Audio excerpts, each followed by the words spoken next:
June 28th, 2016 with the Pledge of Allegiance. I pledge allegiance to the flag of the United States of America and to the republic for which it stands, one nation under God, indivisible, with liberty and justice for all.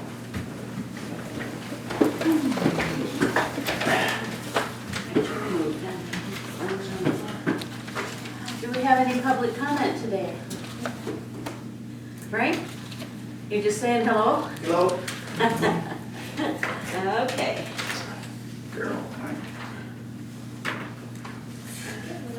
Communications, comments, informational items. We may have the person from the Northwest Basin and Range project coming in later, but we, I don't know, just move on, unless you have any questions about any of that.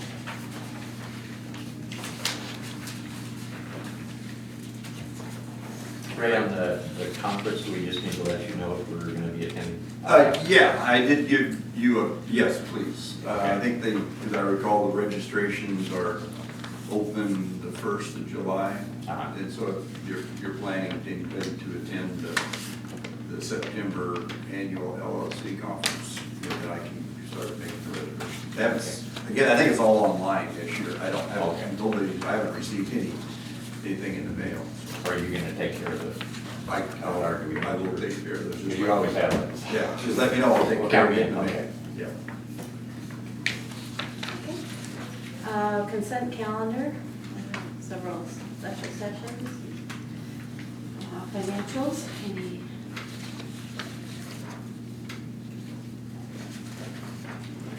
questions on those?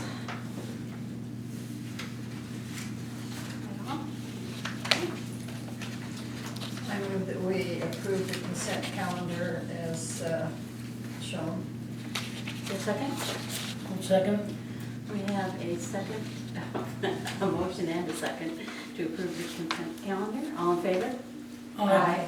Opposed? Motion carries. Okay. Mayor, council manager updates.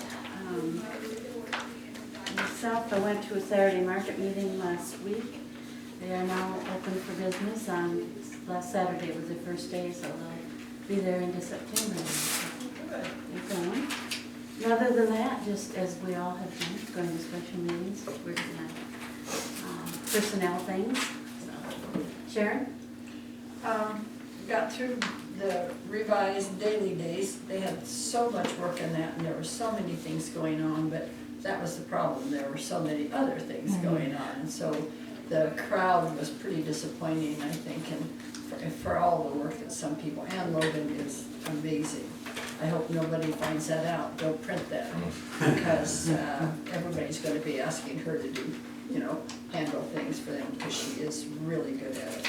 But they're optimistic that they've gotten their first year out, and so they'll do it again and see if we can't do a little better job announcing it well ahead of time.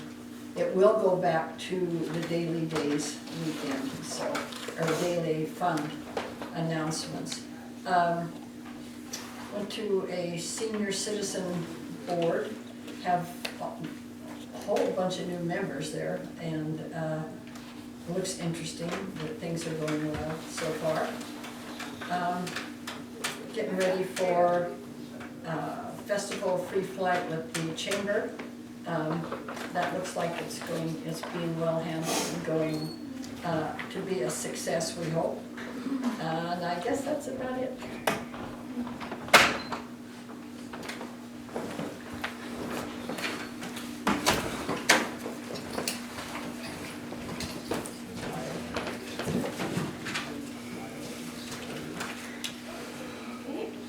Ray? Well, Jeff's not here. He's in Klamath taking his other test. But his first test, he came out top of the class on. So I was talking with Ray, and maybe when we find out how he does on this one, maybe we could come up with some kind of a certificate or plaque or something for him for a job well done. I won't be here till next week, so I'm gonna miss the, meeting with the gun club, but I will see if I can get some minutes from them. Okay. Darwin, we're, as you can see, manager council update. I'm just gonna say a small world, just so that. Sorry, Ben. Not everyone probably knows, but Mira Norris is taking a new position in Phoenix, Arizona, so she's gonna be leaving the CHIP program and Really? CAC, so Wow. wish her the best and good luck in her next position. I think there's gonna be, probably some more meetings now to try to figure out what they're gonna do now, but. Well, that's not good news for Yeah, sure. and then, Red Rock, Rachel may have mentioned this already, but it will be, planning commission approved it to move forward for recommendation for approval. And, the 14th of July, at, we set it at 10 o'clock. 10 o'clock at the Board of Commissioners meeting room there at the courthouse.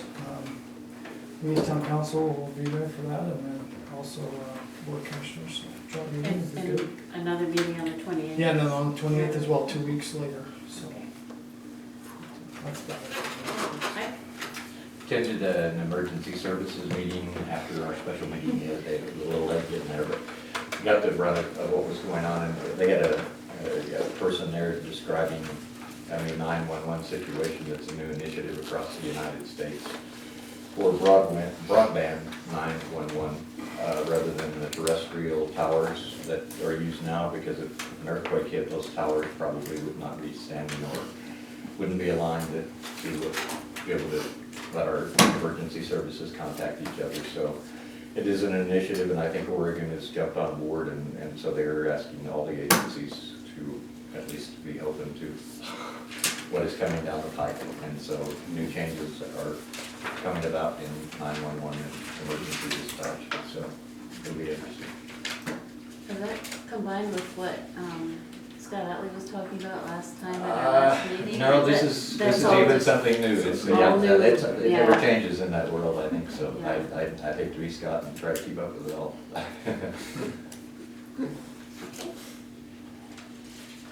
Ray?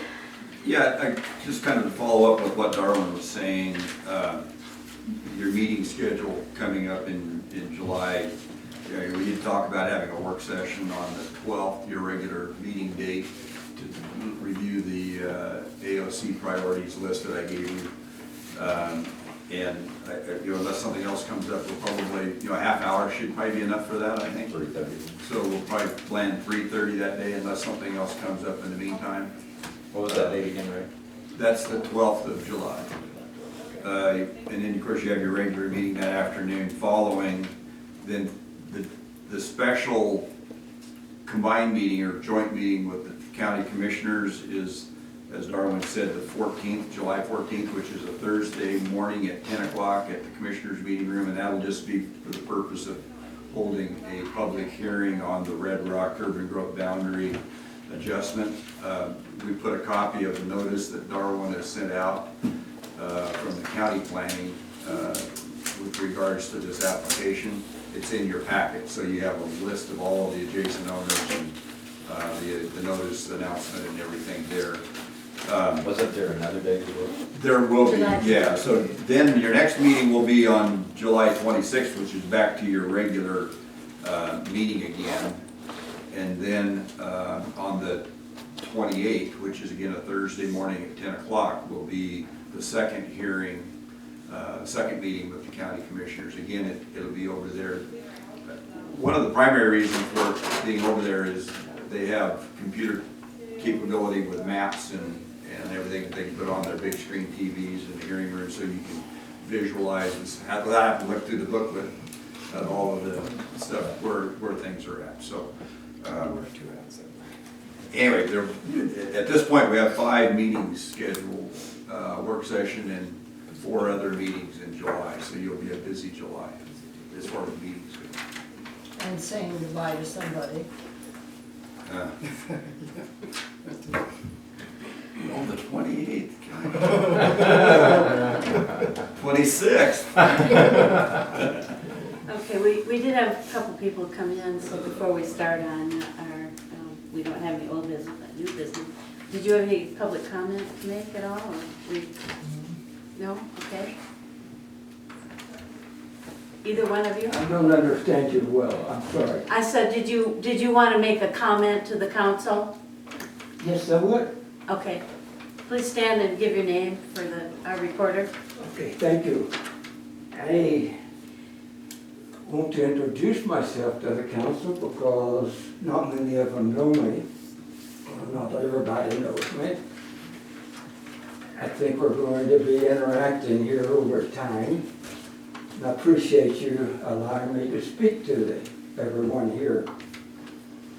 It's pretty unique, and I'm going to give you a little history about myself because just about this day in 1962, I drove into Lakeview. It was unique, isn't it? I came over the Winnemucca Highway to the sea. There's rocks about like this. And I stopped at Denau to make sure I could even get here because I'd only heard the rumor. Reverend Shepherd and I from college had heard of a job here in Lakeview from Al Steninger, former husband of Bobby. So I showed up in Lakeview sight unseen and fell in love with it. Now, for 7 years, I worked with BLM. About my 5th or 6th year, I became interested in geothermal energy. Rehabilitated a small glass greenhouse that was built in the late 40s that Mr. Utley owned. I fell in love with this community. I married into this community. What were we going to do? Well, we made some experiments and we figured out that we could try to grow tomatoes here. We formed a corporation and we entered into an endeavor of growing fresh tomatoes and supplying them to the market. We did that for a number of years. This thing slowly evolved into doing other things that perhaps were maybe a little more financially rewarding.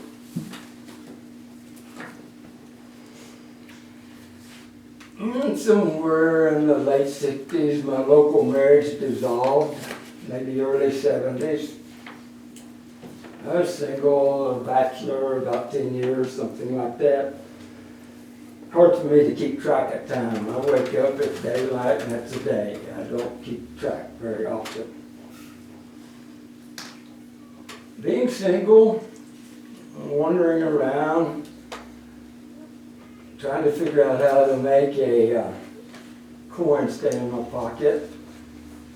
I ended up in the Bay Area and recommended Jerry Berry Jr. He said, you ought to go down and sell Christmas trees. Well, being an old forester, I decided this might be a pretty good way to do something. So, full beard, ended up with some white fur from Lake County, peddled them, went to a high school reunion, didn't get in trouble with those things. Discovered an old girlfriend that was single, and I brought Carol to the community. Now, a couple of you ladies know Carol pretty well. She's a shrewd optimist.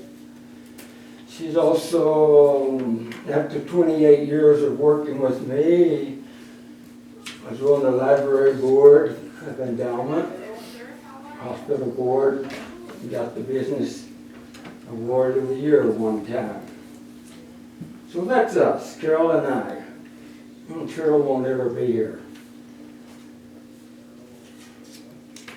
About a year, 2008, we were probably as financially successful as we could be with the facility that we had. Things were going real well. The town applied for water rights to the well that we were utilizing. This is all history to you.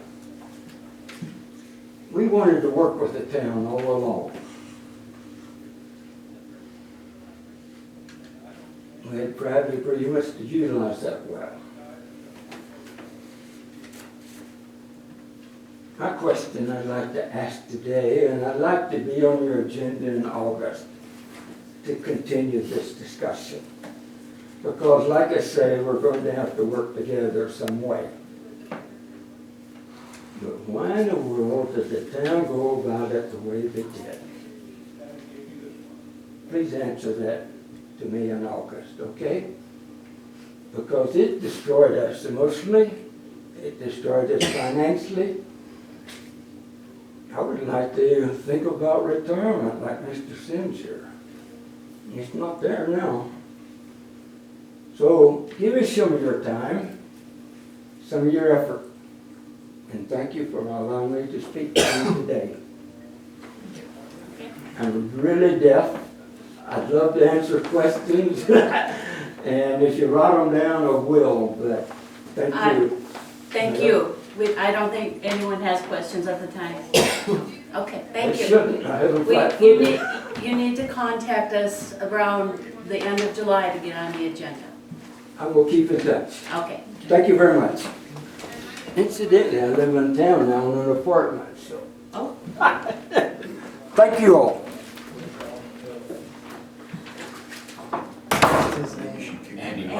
Andy. I thought that's who it was. Yeah. I'm sorry, you're with the, He's your No next. problem. My name is Levi Old. yes. I'll go whenever. Go, right now is good. Okay, good.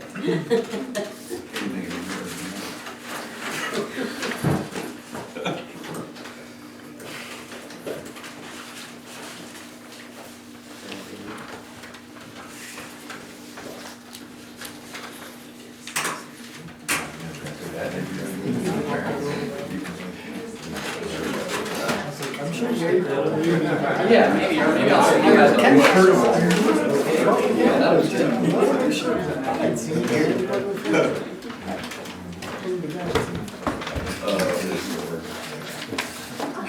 Here.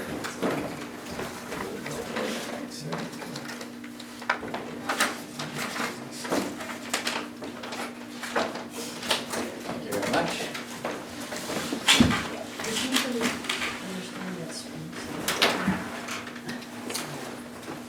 Great. My name is Levi Old, and I work with an organization called the Great Basin Landscape Conservation Cooperative. And I'm actually based that's the organization I technically work for, but I'm also a temporary employee for the U.S. Fish and Wildlife Service. So I'm based in the Sheldon Hart headquarters office up on the hill here. Oh, okay.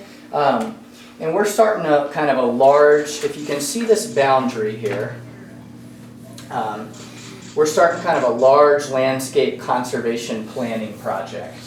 And kind of one of the main interests in the project is to try to bring together the different agencies, potentially towns or counties, to kind of come to some shared conservation priorities across this whole landscape. Because there are some good collaboratives out there, but oftentimes groups are kind of, BLM's doing their thing on their land, and the county planners are doing their thing like along the roads or within the towns, or the Fish and Wildlife Service is doing their thing in their refuges, right? But for fish and wildlife species specifically, they don't really, think about any of these hard boundaries, right? We have deer in town, we got, deer, and fish, they want to move up and down their home habitats, etc. So that's kind of the general gist. We built a steering committee. We had a late May meeting here in town, and we're still kind of ongoing building that steering committee out. So it had representatives from Nevada, and it also had representatives from, a lot of representatives from Oregon.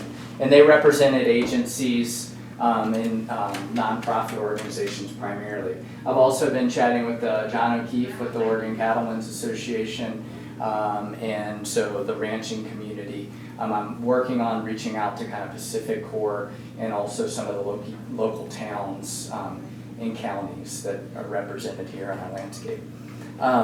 So I just wanted more than anything to bring it to you all's awareness that this is going on. And I'm happy to keep anybody in the loop if there's a point person, if they want to stay in the loop, and also provide feedback on any of the processes that we go through.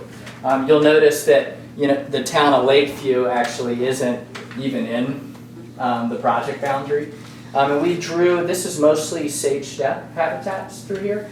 We drew the boundary based on all the water here flows inward, so it's all terminal watersheds basically. So we drew the boundary on that, and then for this first round of planning, we wanted to stay out of the forest because this is already enough complexity to deal with, and that was like more habitats that for the first round we didn't want to stay in. So that's one of the reasons why we chose this boundary. The other reason is because there is a common suite of habitats called an ecoregion. There's ecoregions all around the country. And so an ecoregion is defined by a common suite of habitats. And so that's what's in here. So one, I wanted to bring awareness. The other thing that we're doing is we're exploring we're calling a human dimensions component too. So it's easy for natural resource practitioners to go down this route and forget about the ranchers or forget about future power lines need to go in, or natural gas pipelines, or geothermal, or whatever it may be. And so we want to look at not only where development might occur and where we can make smart decisions on development, but also how can we maintain rural livelihoods. And so kind of a human dimensions, socioeconomic component to our project. And I thought actually being in here, unless any of you all have a history of being a natural resource practitioner, that maybe you all could help me with some names of some people that I might want to touch base with on the kind of socioeconomic side of things for this region. Whether it's one of you all, or a local planner, or economist, or anything like that. Because we're trying to build out kind of little teams for the project, and I'm just trying to outreach to as many people as possible. Darwin, are you already involved in this? No, I'm not. Since a lot of it's Lake County. Yeah, so I'm the county planning director as well. With Okay. a few different hats around the community, but I would love to have a sit down with our board of commissioners, and from not only us but the county court from Harney County, as most of this or a lot of this is also going to trickle into Harney and probably a little bit in Mount Hero, it looks like as well. Yeah. So if we could get the three boards to meet in Harney County with the planners there, I know each of them very well, and I'd love to have that kind of kickoff meeting. Whereas I think probably we're a little bit behind already. Yeah. So I think you're fine, but we. well, this has definitely been something that we've known about the idea for a long time, but now seeing it on paper, which is the first time I've seen it, it definitely takes in a lot more area than what I was originally envisioning. Okay. So, Well, this is. I'll get with you after. You may want to break away. Yeah, or if you could give me your card. I know that we've been given Harney County, as far as outreach, a really wide buffer, obviously because of the occupation. And we're just starting to slowly outreach there, primarily through Chad Cargis, who's the National Wildlife Refuge director at a refuge manager at Mount Hero National Wildlife Refuge, and he's really well connected in that community, so he knows some of the Harney County judge and the old judge and the new judge. Which hopefully wasn't recalled. So. Oh, really? Yeah, Is that 8 o'clock legit? tonight. Yeah, that's today from what I've heard. So. Well, yeah, the project is fairly young, and we're still finding our way in a lot of ways, so we're looking for input. And you said that you feel like potentially you're behind. I don't think you are. Well, we can get you up to speed. Okay. So here's my card. Okay, great. Shoot me an email. We can shoot out some times to Awesome. get together. Sounds good. Is there anybody else who had any feedback or thoughts? So in regards to the town of Lakeview, is there any need for us to enter into any of this with the proximity being away from here? I appreciate you letting us know what's going on. Yeah, certainly. It's all our back door. That's yeah, areas we enjoy and what have you. And yeah, totally. we certainly respect. I'm hesitant to say like an absolute no. I think it would probably be great for me, but it'll keep you at least on an email list, or occasionally give a chat, or whether, is it Darwin. Darwin serves as the liaison, or, And once again, can you explain, you said that you're with Fish and Wildlife, but that's not who's doing this ecosystem setup, who is it? correct, it's an organization called the Great Basin Landscape Conservation Cooperative, which is a mouthful, and, I understand, and, they are primarily funded by the Department of the Interior, and they have a big steering committee that drives kind of what they do as an organization. But basically what they more or less do is serve as kind of a hub for natural resource sciences, communication, they give out some funding, and things like that. And they are kind of the bigger picture than like any individual agency is, yeah. So I consider myself really working for them more than the Fish and Wildlife Service, even up here in that office. So, how it could affect the town, I think more than anything, when we go down this socioeconomic exploration path, is we can potentially just provide you all maybe some decision support tools. That's probably what a lot of other things that will come out and this might be over some of y'all's heads, but spatial technology, geographic information systems and things like that is getting to a point these days where you can really prioritize components on your landscape for ecologically by putting in data with them. So you come up with a map that says, this is an important priority area for a certain suite of species. This is an important priority area. So it really helps your kind of large landscape planning and that sort of thing. And then also you can bring that into a town. So there's not a lot of oil and gas development in this area, but there might be solar. I know up in Harney County there might be increased wind and development and things like that in the future. So as you have these tools, when you come to the table with the person from the wind company, the town, the BLM, or whoever else might have land and you're deciding where to put that set of turbines or whatever, this process that we're going through will help people have another tool in their back pocket to be able to make this. Are you taking into account the ecosystems and of the ranchers who use that area for grazing, or is that something you're going to phase out, or have you got to that point yet? We definitely, we want to, through the socioeconomic and the ecological prioritization, we want to have a rural livelihoods component. We're building that out to make sure that those maintain that. Do they have as much right as the grouse and the other in different kinds of animal life, that style that's in there? As far as much right, I think that what they do have is any decision maker that has the tool that we produce can then choose based on whatever their management directive is.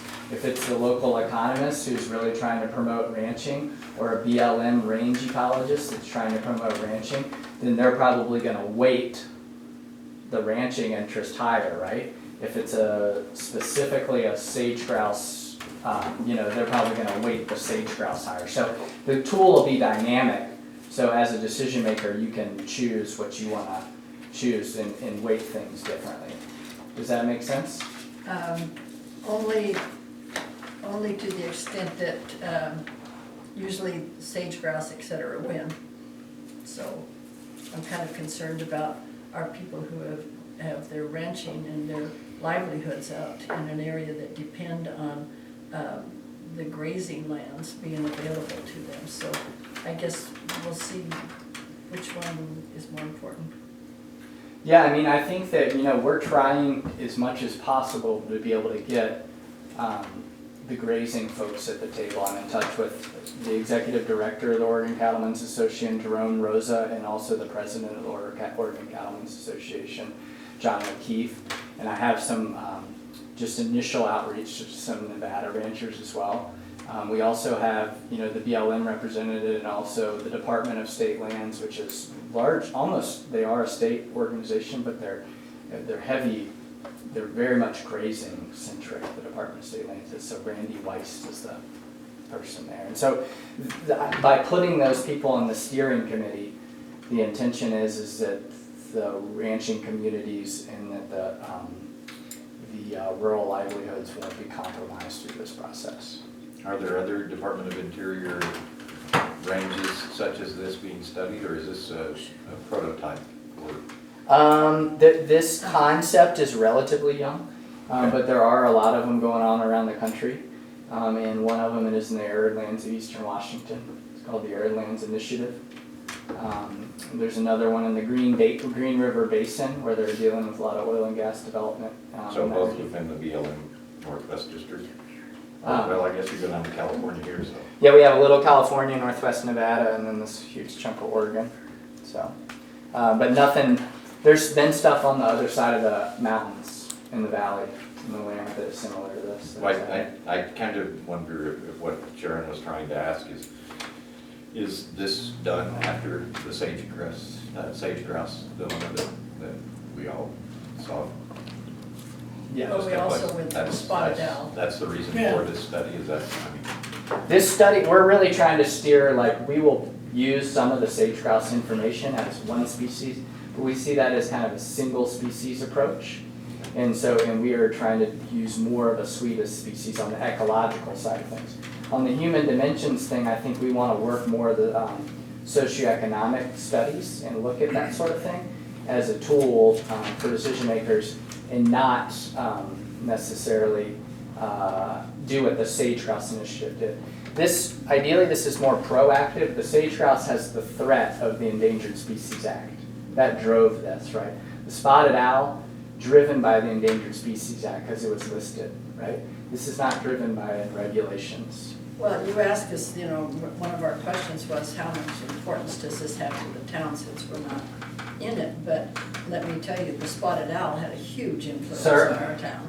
Yeah. And so we're not looking, you have to understand that sometimes when you say we're conservation-based, we're all kind of like, oh, really? Oh, yeah, no, I So, understand. yeah, Yeah. so, I'm here today to listen, like I'm not, yeah. well, And every time we study or plan or look at another species or suite of species, as you mentioned, we end up, the species that really gets impacted as far as our community goes and our economy goes is the human species. We end up with less grazing, less logging, and less business in our community, less people. The schools suffer, the tax base suffers, and everything suffers. And so you gotta understand that we're a little leery when we go study another way of studying the same thing, because we'll probably end up having some negative impacts on the Warner Valley ranchers or somebody out there because of their grazing practices or their haying practices, or maybe it's mining. you can't have cows that poop well, on the Those land. areas. What- And so we're kind of nervous about when we plan another study and how we go about it. Certainly, that's fair enough, yeah. What will this study, what is it, I should say, with your people that go out and hunt and fish and stuff, recreationalists, what effect will this have on any of them? We are trying as much as possible to bring recreationalists to the table as well. The BLM RACs, Resource Advisory Councils, local ORV users, all those types of groups we're planning to do. And actually, I could go, I don't want to take up too much of y'all's time, but I could tell you the technique if you're interested in how we're going to try to incorporate all that. But you see, the problem is, we've been through this before, we've mentioned a couple of cases, and what happens is, yes, you bring these people to the table, and nobody listens to what they really need, because these other things that you're so concerned about with endangered species, which has not, we've closed Heart Lake, we've done all kinds of things because of endangered species, and now our ranchers are the endangered species. So I'm glad you're concluding them. I just hope you listen to them and that they have some impact on the decisions. Certainly. So what is your end goal to do what? I mean, there's all these agencies already working out there, so I'm wondering how you're different and what you want to accomplish with all this studying of things. Yeah, that's great. So there is a lot of agencies and a lot of groups working out there on things. There's also the private land interests, which aren't agencies, right, but oftentimes represented by NGOs or what have you. And I think that there is a lack of kind of large-scale synthesis of this knowledge, right? So when I sit at the natural resource decision-making table and I need a resource, there's so much information overload out there that it's really hard to find the exact tools that I need to use to be able to make my decisions. So I think that we want to serve as like a communication hub for those decision-making tools. So how is this Great Basin, are they a private, nonprofit, agencies, governmental, just because people want to have it? I mean, how did it come about? Yeah, it originally came about through a secretarial order in the Department of the Interior. And they are driven by a steering committee, which you could check out online, which have a suite of different people. So it is government-based then? A large amount of their funding is government-based, yes, and their employees are government-based. They're driven by groups that aren't all government-based. Zero. Yep. Any other questions, comments? Okay. And I'd be also happy to meet with any of you all individually if you want to chat about it more. It sounds like there's some like immediate angst is what I'm sensing in the room. So if you want to meet with me individually and like talk to me face to face, that'd be great. And I hope that you all Do appreciate you that. have contact information? Yeah, I do. Well, I should be, it It's looks in- like it's you all in have there. it. Yeah. You're supposed to It's sign. not in there. Thank you. Okay, thank you very Thanks. much. Yeah. Marissa, did you have a comment, or were you just here for She's another here for the reason? swim meet, Club Road closure, in case of Oh, questions. okay. If you have any questions. Yeah, so that will be coming up on that. So we will move on to new business. Which first one is the street closure for the Tour de Outback, which that will be August 13th. They want the street closure in the morning from 8 to 10 for the children's race. Do they need a permit? That was one of the questions she asked. We are requesting a permit. They don't need a permit, they just Okay. need permission to control traffic. So all we need to do is waive the street. It's only for what, how long, couple hours? It's from 8 AM to 10 AM on August 13th, from North First to South First. They're standing on the highway, no doubt. Yeah, they're not on the highway. All we just need to do is give them approval for that. I would move that we approve the Tour de Outback's request for the street closure. Second, I'll second that. we have a motion and a second to approve the Tour de Outback road street closure. All in favor? Aye. Aye. Opposed? Okay, motion carried. And then the second one is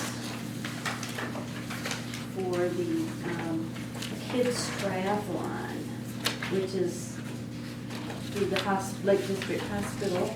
And they want to close D Street from the Public Health Building, which is the Marius Building, to Center Street, and then Center Street from E to the swimming pool. So it'll just be those couple blocks there for their thing, which is on August 20th.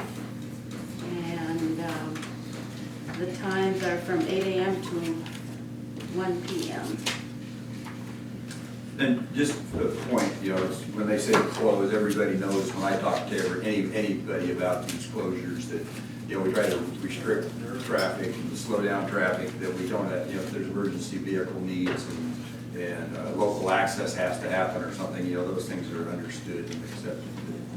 So, Okay? Any questions, comments? Anyone care to make a motion?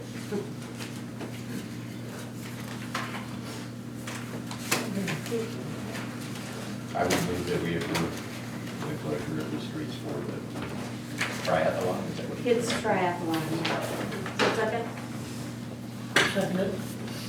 We have a motion and a second to close streets for the kids triathlon on August 20th. All in favor? Aye. Opposed? Motion carries. And then we have the street closure for the swim team. Okay. And we actually would like to request street closure for 2 weekends this year because we're having our district meet here at the end of July and our regular swim meet, which is in a week and a half, the week after the 4th of July. And just have it, we're requesting that the street be closed in the same area that it's been in the past, which we typically put the cones, the city I think puts cones out and restricts access. I think they end up putting them right there by the bank. What is that? Well, yeah, by the alley at the bank usually, don't they? Yes. Right there on Center Street, at Center. the alley behind the bank in the old True Valley. Center Street Alley. Right. Yeah. The alley there behind the bank. They usually put the cones there so that people can turn around in those alleys and go back. But it prevents the traffic from going up the Right. canyon because there's gonna be, we usually have about 100 to 120 swimmers there with their families. And we'd like to request that people be able to camp in the park also. So we would close that street behind the alley, and then over there by the Mary's building is the other place that we typically put the cones. That's D So, Street. the D Street between the, Mary's building Mary- and Center Street. Kelly Berry's house. Yep. There we go. Get the landmarks down. Yeah. The same as they've always been doing. So Right. It's working well fast. Just too many kids running Oh, around for it's- people to there's go so up many that canyon kids. and they come barreling down there right Right. past What are the those building dates? and Do it's a a calendar disaster. there? The dates for this first swim meet are actually Friday afternoon, the 8th, Eighth, 9th, and 10th. 10th. 8th, 9th, And then it's the 27th 29th and and the 30th. 8th, Until 28th, 29th, and 30th. 29, 30th, 30th, 31st. Okay. And That's then right. your I'm district. not sure. The district meet is 29th, 30th, and 31st, and our Lions Invitational is July 8th, 9th, and 10th. And you'll be doing the camping and the street closure both. Yeah, Yeah. that's the plan. It works so well for the families to be able to camp in the park. They have a good time. Okay, I would move we approve the request from the Lakeview swim team for both weekends. okay, I'll second. second that. We have a motion to approve the street closure of the Lakeview swim team on 2 weekends in July. And, is there a second? 2 seconds. All in favor? Aye. Aye. Opposed? Motion carries. Thank you. You're set. Thank you. Oh. How do they rotate the district so it goes around to different? Yes, we have 4 teams in our district, so every 4th year we have our district meet here. It's being 2016, so the next time will be 2020. So is this the first time we've held it in the new pool? Yes, Yeah. that'll be our first district meet. And our first one where we actually have the right size pool? Yeah, and people love our pool. Do that. Oh Good. my gosh, you should hear the comments. You get somebody new or a referee and they, because they've been to other pools, they are so pleased with our pool. Yeah, so thank you again for the new pool. Are they pleased with the cold water? Oh, it's cold everywhere. They're okay with It's that. okay. Okay, Good. thank you. Thank you. It'll be a great weekend, 2 great weekends. We have a bid award for the Head Start. We have I gave you an updated David. one. It should have some probably yellow in the second page.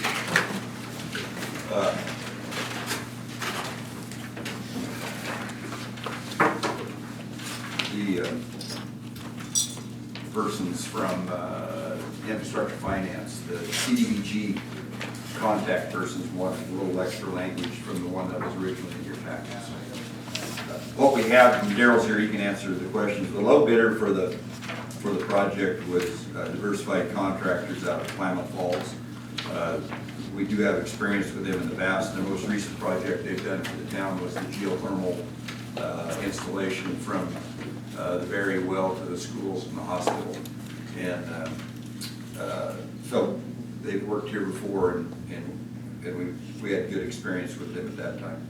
There were 2 parts of the bid. One was for the building, the base building, and and the second part was for the off-site improvements that have to be made as well. So Daryl has itemized in his letter for you, they were overbid originally by a significant amount of money on the building.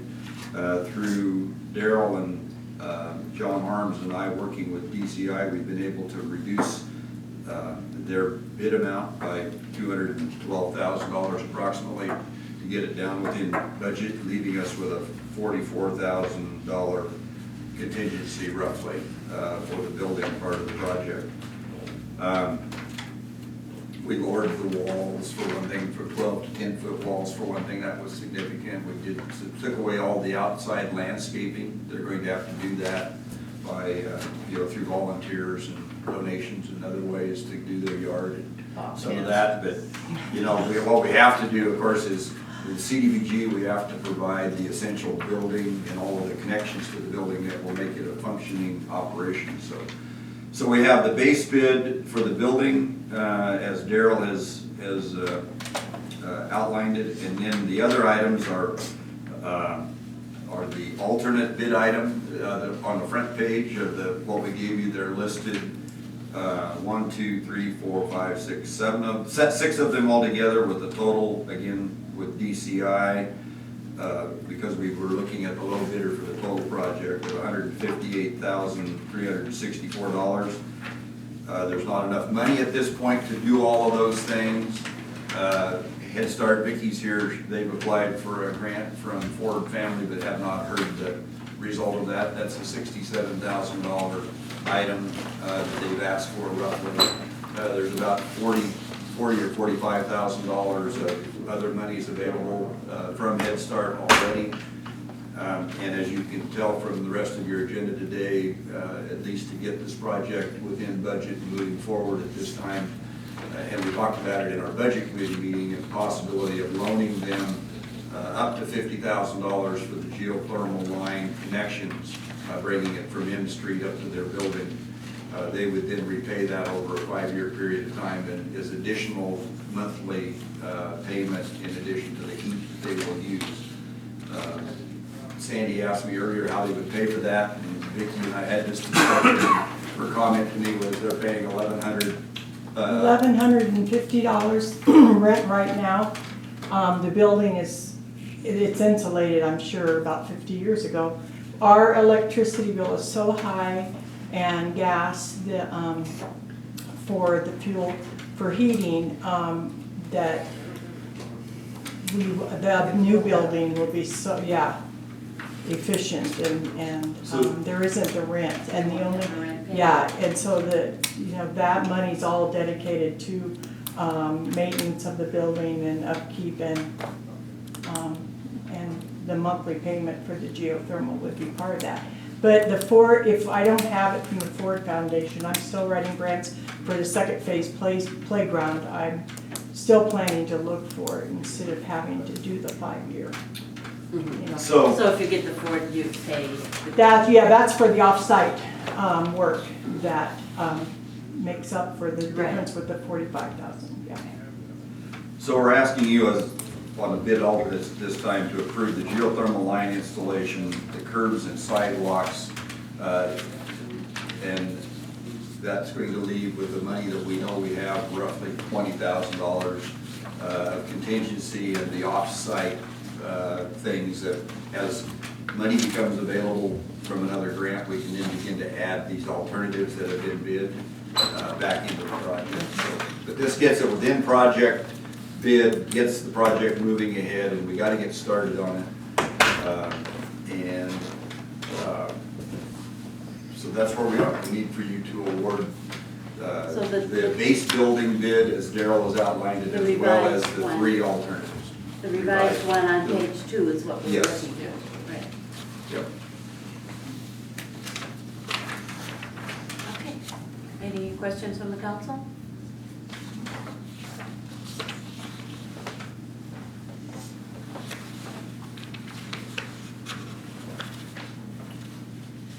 I have none. Okay. Well, we need a motion then to approve this. Do Do you want it specific to the 4 things that were, No, just, I think with this, just this? that isn't it just that one amount we need? Approve the recommendation as, and I would list the 4 things that you have there on, in that highlighted piece. These. I move that we award the bid to diversified contractors for bid for item 1, the building, in the amount of, really, the set amount, and bid alternative, the geo line installation, the curbs and the sidewalks in the state of revision. I'll second that. We have a motion, a second, to approve the bid for the building to diversified contractors in the amount specified. All in favor? Aye. Opposed? Motion carries. I think it's time to really acknowledge the work that you put in on this, Vicki. It's been amazing. This has been your goal for how long?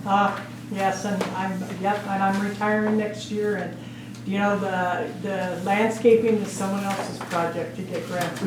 The building and the playground, and, yeah. I'm glad It's been an amazing ride to watch you go through this. It's, for the kids and the families. for the kids and the families and. It'll be a great building, just Such looking at such the a plans. it looks dedicated nice. person. Yeah. Thank you. Sounds like it'll be functional before you leave, we can spruce it up later, huh? Yeah, that's right. Playground's there, you know, that's all landscaping. The kids don't care what's between the sidewalk and the street. They shouldn't be over there anyway. Only get better from there, yeah. That's They right. need to be behind the fence. Hey, with the council's permission, can we move ahead? I've got a conflict here in about 10 minutes. Can we move ahead to the last item, H under new business? That's what I'm here for. Okay, I believe we can. Okay, thank you.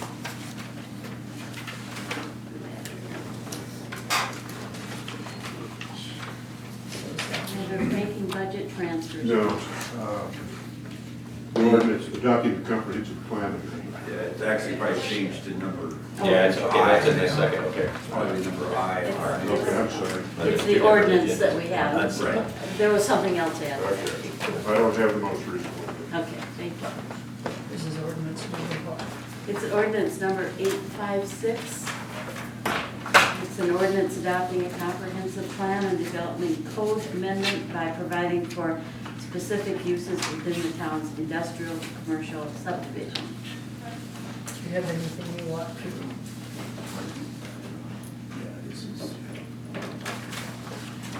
Okay, let me bring you up to date. This has to do with the Red Rock situation. A number of years ago in ordinance 820, we created a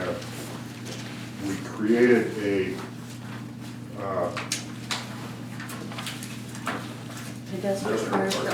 well, we created a sub-district pertaining to the industrial park that was called the industrial commercial sub-district. And other than some general uses in ordinance 820, which consisted of commercial, wholesale, and industrial uses, we really had no specificity as to permitted uses.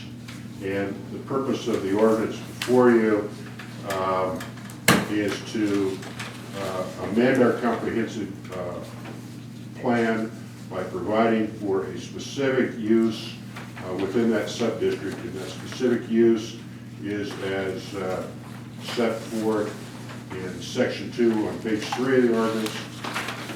And this is the nuts and bolts of the ordinance. A permitted use in the industrial commercial sub-district of the town's comprehensive plan and development code is the production, storage, distribution, and transport of biofuels. So we're allowing as a permitted use within that sub-district production of biofuels. Okay? So there's no question that it will be an allowed use if and when it comes to pass. Any questions on that? You held your hearing a month ago. The planning commission recommended its approval. Not in here, Joe.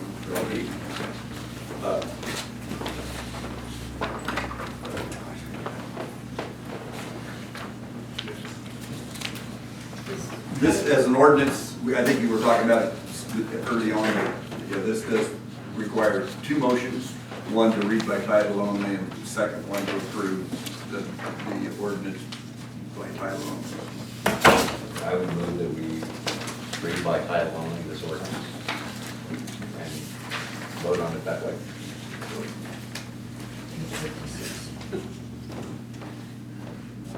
Is there a second? Second that. And the ordinance number, I'm sorry. It's 856. Then a motion and a second to read ordinance number 856 by title only. All in favor? Aye. Opposed? Motion carried. Now we need to vote on the ordinance. I move that we approve ordinance number 856 and ordinance adopting comprehensive plan and development code amendment by providing for specific uses within the town's industrial commercial sub-district. I'll second that one. We have a motion and a second to approve ordinance number 856, an ordinance adopting a comprehensive plan and development code amendment by providing for specific uses within the town's industrial commercial subdivision. All in favor? Aye. Opposed? Motion carries. Good, thank you. Is everything smooth as far as the executive session goes? Is there any bumps there? I think so, I'm not even sure if we're gonna actually have to have one, who said. Oh, yeah, I think we should. Okay. Yeah. Okay, is everything smooth as far as you, or do I need to? No, but I don't think we have any questions for you. Okay, Yeah. all right, okay, Thanks, good. comments. Good. I'll get out of here. Thanks, John. Yeah. John, Yes. is that, did Is you this- make Oh, any I'm sorry. changes to One that? thing, I was reading it and I picked up, go to the very last paragraph. This ordinance was read by title only, and no council member requested that the ordinance be read in full. She had it thereafter passed unanimously by vote of the council as set forth below. That doesn't make sense, so I had to delete the word unanimously. So it reads, it was thereafter passed by a vote of the council as set forth below, in favor 5, opposed 0. And I do have the You correct got the copy correct to one. Okay, so it's sign. Yeah. Okay. It's Yeah, already that's been what I corrected. left, I called and said, make that change, sure, and get it over. I'll Yeah, get rid of so, what I had then. the one that you signed is the correct. So this is the one I need to sign? Yeah, and that's Amy throw away everything else that you said. Perfect. Okay, John, thank you. Okay.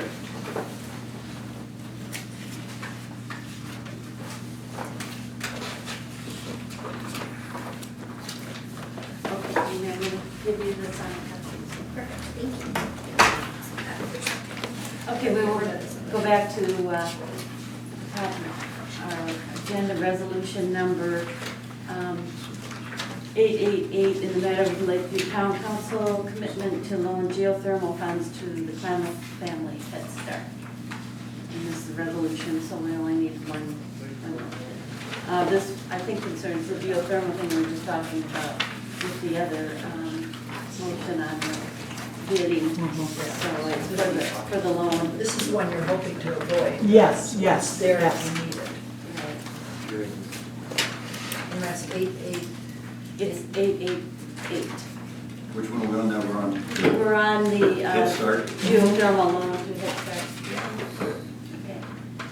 You know, a loan document will be developed at a later date when we're a little further into it and we know the specific amount that it will be at that time. Loan doc, where would it be from?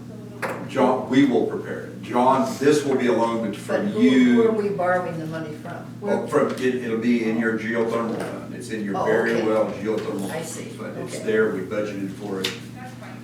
That's right. So you've got it. Yeah, it's It's your money.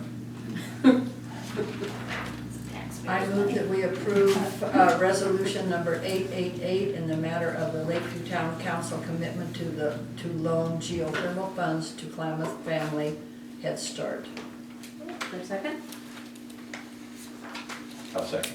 Okay, we have a motion and second to approve resolution number 888 in the matter of the Lakeview Town Council commitment to loan geothermal funds to Klamath Family Head Start. All in favor? Aye. Opposed? Motion carries. And then we have motion. Too many motions to make resolutions. Resolution number 889 in the matter of receiving state revenues for the 2016-17 fiscal year.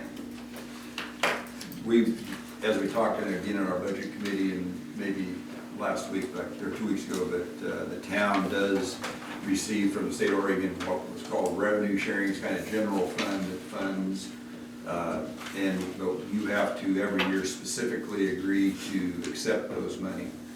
And so that's the purpose of this, is for us to send back to the Department of Administrative Services your interest in continuing to receive those funds. We definitely are interested in continuing to receive those funds. Do we have a motion? I'll make a motion that we pass resolution 889 in the matter of receiving state revenues for the 2016-2017 fiscal year. Second? Second. We have a motion and a second to pass resolution number 889 in the matter of receiving state revenues for the 2016-2017 fiscal year. All in favor? Aye. Opposed? Motion carries. All right.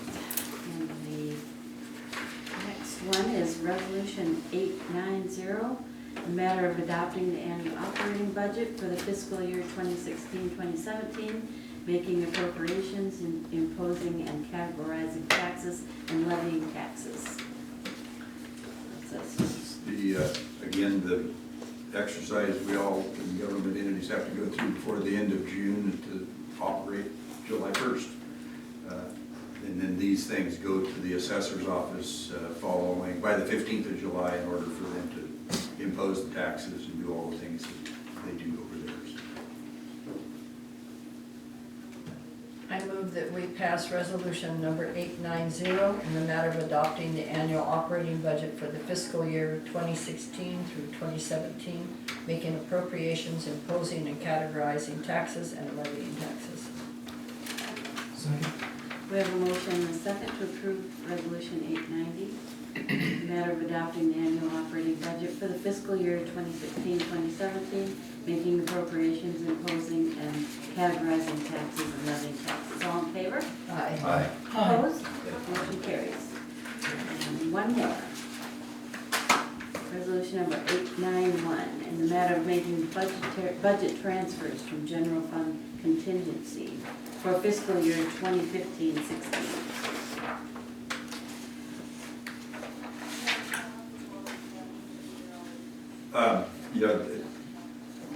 In the police department, we had, one of the big pieces of this $7,000 was we had to replace the microwave radio link up to Black Cap, and that was significantly because of that.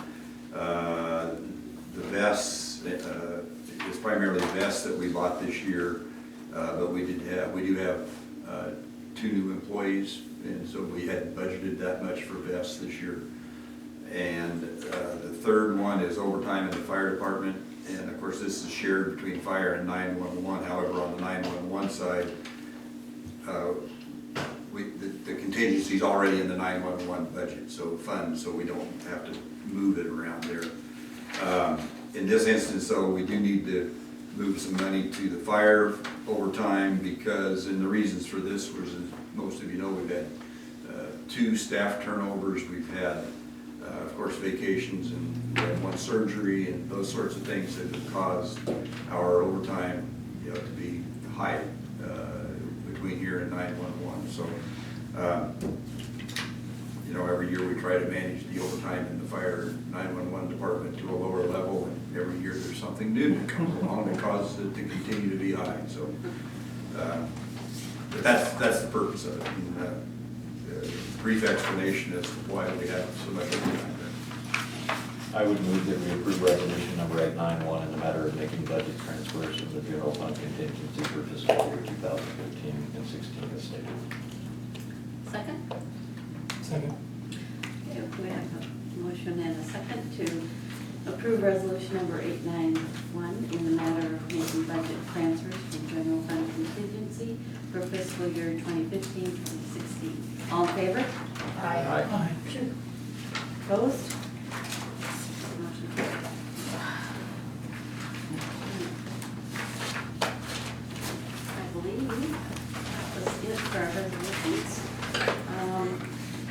going to close or adjourn the regular session at 5:05 for executive session under ORS 192.6602A to consider the employment of a public